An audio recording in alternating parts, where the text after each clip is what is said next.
অনেকেই আমাকে জিজ্ঞেস করে থাকেন যে সিম্বুকে ড্রেস পরানোর পর ও এত সুন্দরভাবে কিভাবে বসে থাকে এবং কিভাবে এত সুন্দর সুন্দর করে পোজ দেয়। অনেকেই হয়তো ভাবে যে ওকে আমরা জোর করি বা জোর করে ওকে দিয়ে পোজ দেওয়াচ্ছি, বাট এরকম কিছুই না। ও অনেক বোঝে মাশাআল্লাহ। ওকে যখন কোনো ড্রেস পরায় বা সাজুগুজু করায় ও একদম চুপ করে বসে থাকে। এই যে দেখেন আজকে যে সুন্দর একটি সোয়েটার এবং ক্যাপ পরিয়ে দিয়েছি, ও কিন্তু বুঝতে পেরেছে যে ওকে এখন পোজ দিতে হবে, এখন আমি ভিডিও করব বা ছবি তুলবো।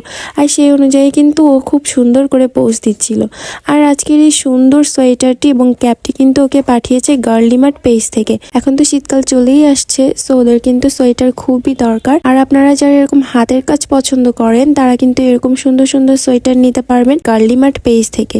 দেখেন তো ওকে কি সুন্দর লাগছে না? আমার কাছে তো ক্যাপটা অনেক বেশি পছন্দ হয়েছে। তাছাড়া গার্লিমার্ট পেজের আপুর হাতের কাজ এত বেশি সুন্দর, ফিনিশিংও অনেক বেশি ভালো। সিম্বুর গলায় কিন্তু একটা হার দেখতে পাচ্ছেন, এই হারটাও কিন্তু গার্লিমার্ট